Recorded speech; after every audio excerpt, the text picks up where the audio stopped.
Boleh gak aku menebak apa yang sedang membawamu sampai ke video ini? Mungkin saat ini kamu sedang berdiri di sebuah persimpangan jalan yang sangat berkabut dalam hidupmu. Kamu melihat ke belakang. Jalan masa lalumu itu sudah terasa asing dan gak bisa lagi kamu kunjungi. Kamu melihat ke depan, masa depanmu itu tanpa buram, gelap, dan penuh dengan ketidakpastian. Kamu merasa kehilangan arah. Pekerjaan yang dulunya kamu banggakan, kini terasa hambar. Hubungan yang dulunya menghangatkanmu, kini terasa dingin. Bahkan, aktivitas spiritual atau hobi yang biasanya menyelamatkanmu dari kepenatan, kini kehilangan rasanya.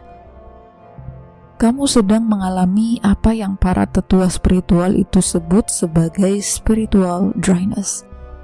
Sebuah kondisi di mana jiwamu itu terasa gersang, hampa, dan kosong seperti padang pasir yang dilanda kekeringan panjang. Kamu mulai bertanya-tanya pada dirimu sendiri dengan penuh kecemasan. Kenapa aku menjadi seperti ini? Mengapa aku merasa begitu tersesat, sementara orang-orang di sekitarku itu tampaknya berjalan dengan sangat yakin menuju tujuan mereka? Ketakutan terbesar kita saat berada di fase ini adalah ketakutan akan menjadi tidak berguna. Ketakutan bahwa kita telah mengambil keputusan yang salah, dan ketakutan bahwa kita akan terjebak dalam kegelapan ini selamanya. Namun hari ini, di ruang refleksi kita bersama di Jalan Afirmasi, aku ingin membisikkan sesuatu yang mungkin terdengar sangat aneh bagi telingamu yang sedang cemas. Aku ingin mengatakan kepadamu, selamat. Selamat karena kamu merasa tersesat. Jangan terburu-buru menyangkal atau merasa bingung. Mari kita duduk bersama sejenak. Singkirkan dulu semua peta kehidupan yang dipaksakan oleh orang lain kepadamu. Tarik napas dalam-dalam bersamaku. Rasakan udara malam, udara di sekitarmu yang sejuk mengalir masuk, memenuhi rongga dadamu yang sempat menyempit. Dan hembuskan perlahan-lahan. Biarkan bahumu yang tegang itu turun dan rileks. Kamu aman di sini. Di ruang ini, gak ada yang akan menghakimimu sebagai orang yang gagal. Gak ada yang akan menceramahimu tentang bagaimana cara cepat meraih kesuksesan. Hari ini, kita akan merefleksikan sebuah rahasia batin yang sangat membebaskan. Bahwa rasa tersesat yang sedang kamu derita saat ini itu bukanlah sebuah kutukan atau tanda kerusakan mental. Rasa tersesatmu itu sebenarnya adalah tindakan penyelamatan diri yang dilakukan oleh jiwamu sendiri. Itu adalah cara paling radikal dari batinmu untuk menolak jalan yang salah. Sebuah alarm alami dari kedalaman diri yang sedang memaksamu berhenti, agar kamu tidak berjalan lebih jauh lagi menuju tempat yang bukan milikmu. Mengapa manusia bisa merasa tersesat, padahal secara fisik mereka itu tahu di mana mereka tinggal dan apa pekerjaan mereka sehari-hari? Sebab sepanjang hidup kita hampir tidak pernah berjalan menggunakan kompas kita sendiri.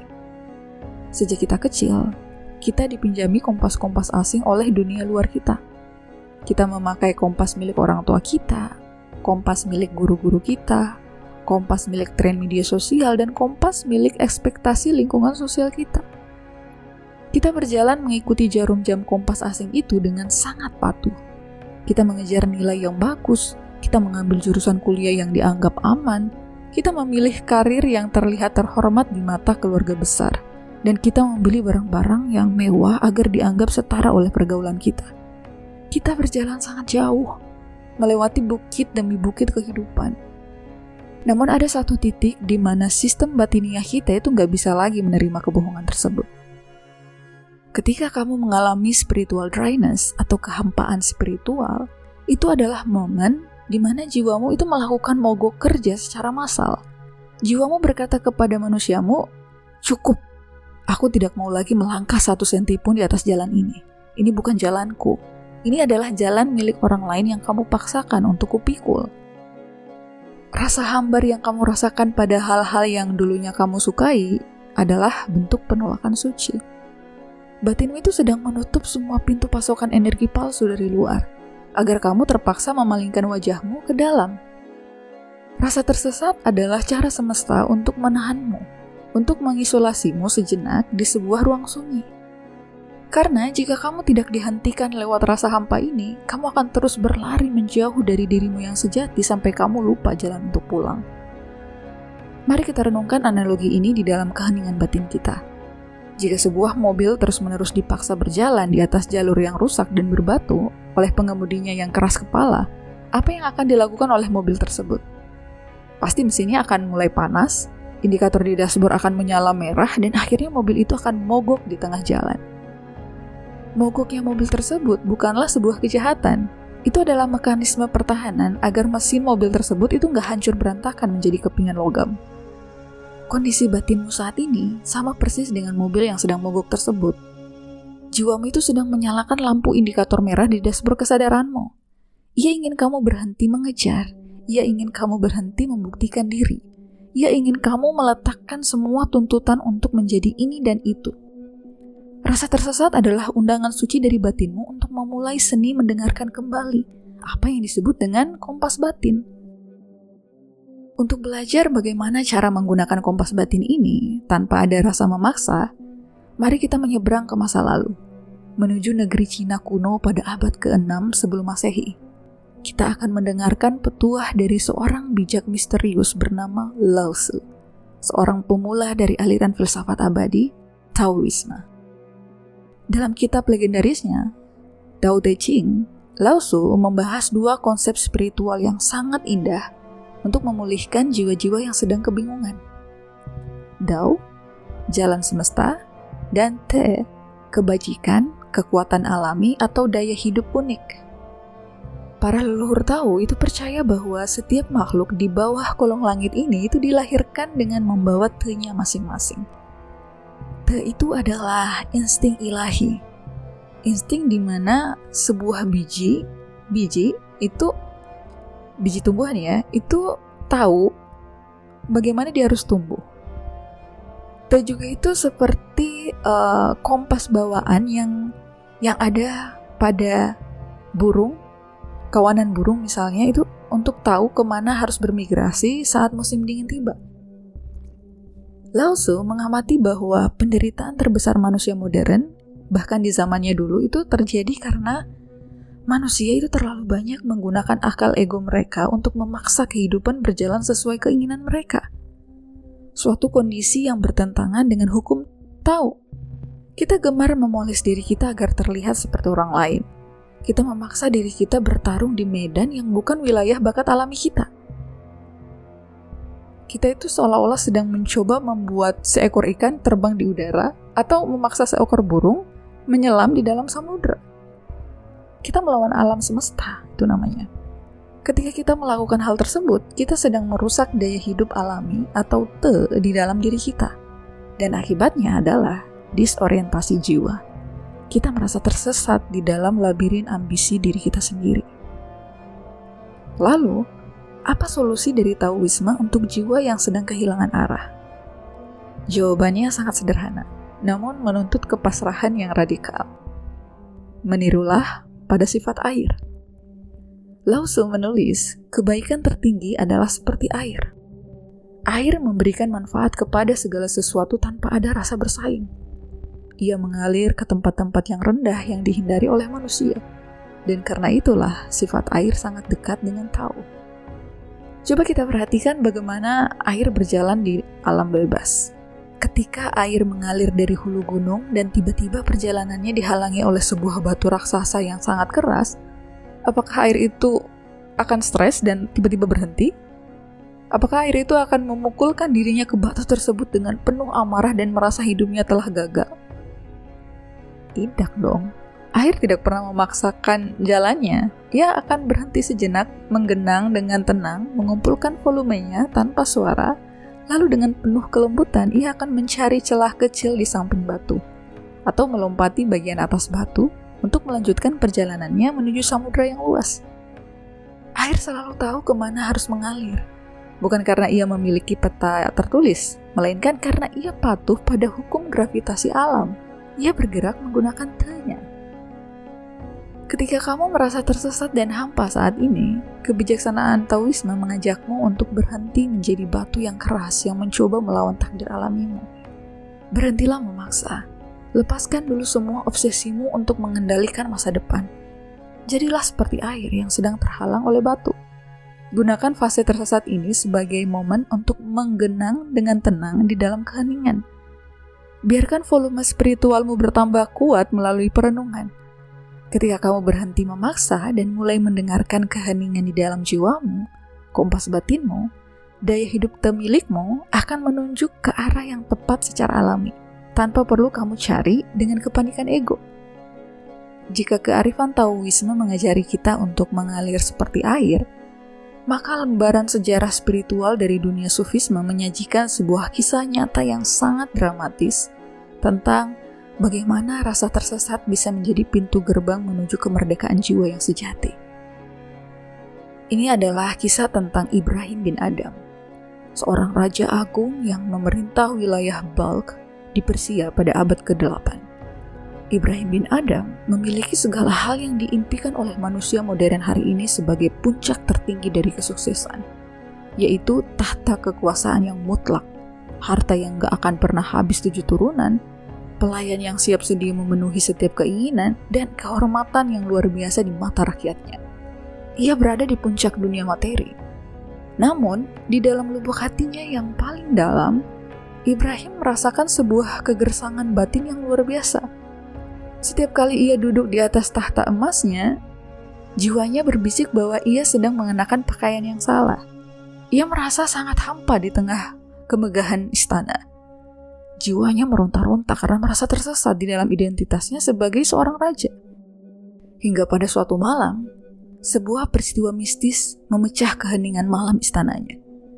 Saat Ibrahim sedang berbaring di atas rancang sutranya yang empuk, namun ia tidak bisa tidur karena batinnya itu yang gelisah, ia mendengar suara langkah kaki yang berisik di atas atap istananya. Ibrahim berteriak dengan penuh amarah, "Siapa di sana? Siapa yang berani berjalan di atas atap istana raja pada malam hari?" Sebuah suara dari atas atap menjawab dengan sangat tenang, "Aku adalah seorang pengembara dan aku sedang mencari untaku yang hilang." Ibrahim bin Adham tertawa terbahak-bahak mendengar jawaban itu dan berkata, "Wahai orang bodoh, apakah kamu sudah gila? Bagaimana mungkin kamu mencari seekor unta yang hilang di atas atap istana batu yang megah ini?" Suara misterius dari atas atap itu membalas dengan kalimat yang seketika menghantam jantung Ibrahim seperti petir di siang bolong. Suara itu berkata, "Wahai Ibrahim, lalu apakah kamu tidak lebih bodoh dari aku? Bagaimana mungkin kamu bisa mencari kedamaian jiwa dan kedekatan dengan Tuhan di atas tahta emas dengan mengenakan pakaian sutra mewah ini?" Kalimat itu langsung meruntuhkan seluruh dinding kepura-puraan di dalam batin Ibrahim bin Adham. Malam itu juga, ia menyadari bahwa seluruh hidupnya selama ini adalah jalan palsu yang memenjarakan jiwanya. Ia merasa tersesat selama ini karena ia sedang menghidupi peran sebagai raja yang diinginkan oleh struktur politik dunia, bukan apa yang diinginkan oleh Tuhannya.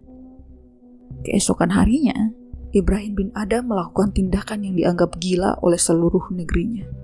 Ia melepaskan mahkotanya, ia menanggalkan pakaian sutranya, ia meninggalkan istananya yang megah, dan ia berjalan keluar gerbang kota hanya dengan mengenakan jubah wol kasar milik seorang pengembara miskin.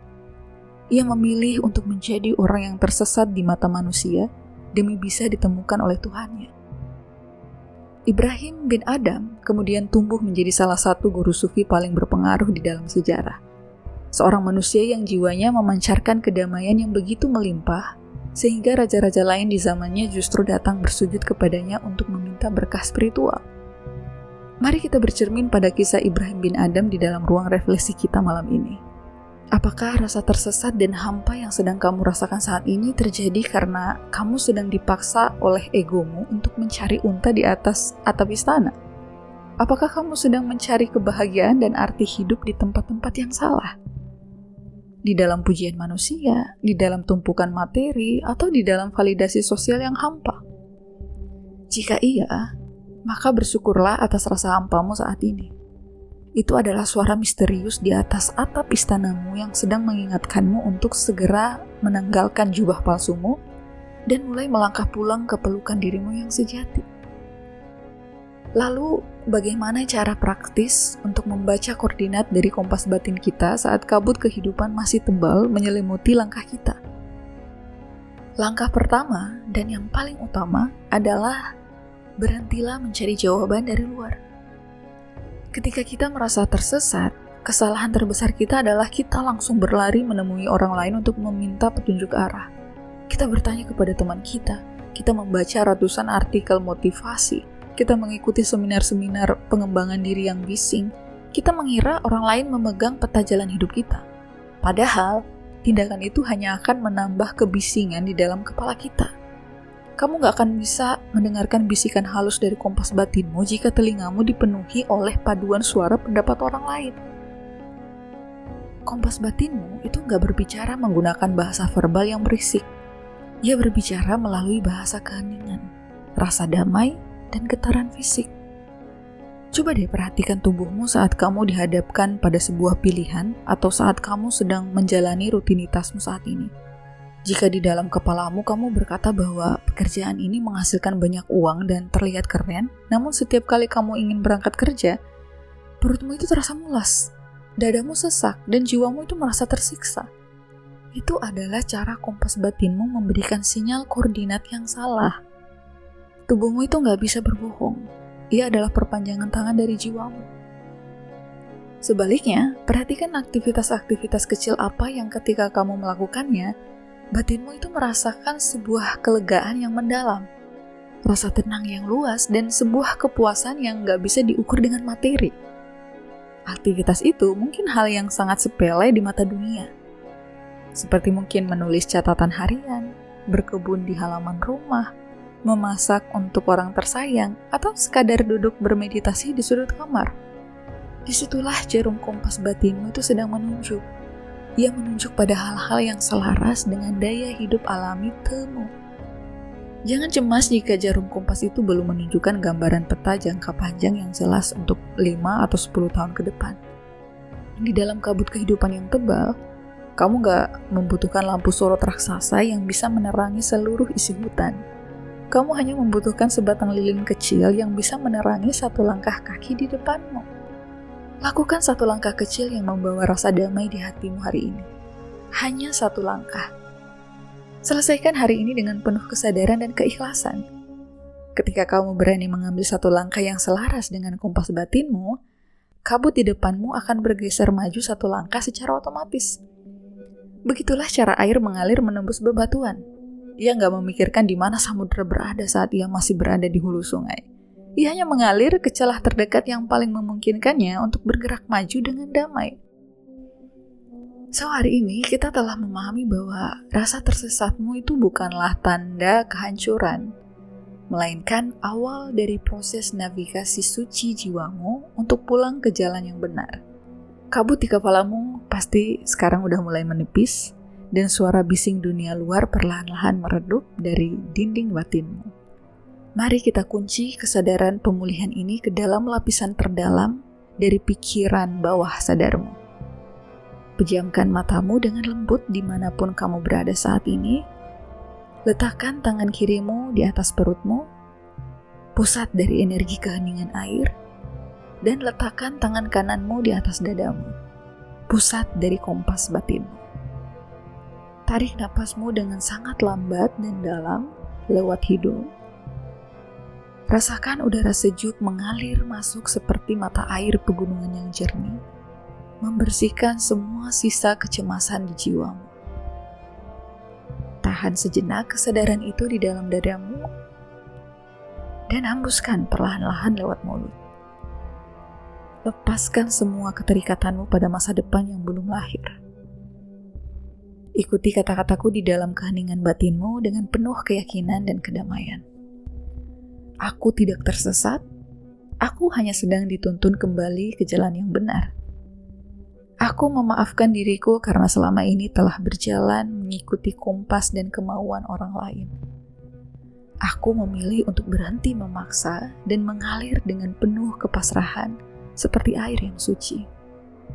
Aku mempercayai waktu semesta dan bimbingan batin yang selalu menyala di dalam hatiku. Di dalam keheningan malam ini, aku bisa mendengarkan kembali jarum kompas batin yang menuntun langkahku. Aku aman di dalam ketidakpastian karena jiwaku selalu tahu jalan untuk pulang. Tarik napas kembali, biarkan getaran te dari kebudayaan Tao kuno dan keteguhan iman Ibrahim bin Adham menyatu mengalir memenangkan seluruh sistem saraf. Dan hembuskan dengan helaan napas yang penuh kebebasan dan kelegaan yang mutlak. Mulai besok, berjalanlah dengan langkah kaki yang merdeka. Kamu gak perlu terburu-buru bersaing dengan siapapun. Kamu memiliki waktumu sendiri yang telah dirancang dengan sangat indah oleh semesta. Terima kasih telah menemani dan mempercayakan navigasi batinmu hari ini bersama di ruang refleksi jalan afirmasi. Jagalah lilin keheningan di dalam dadamu ini agar tetap menyala di tengah badai dunia luar.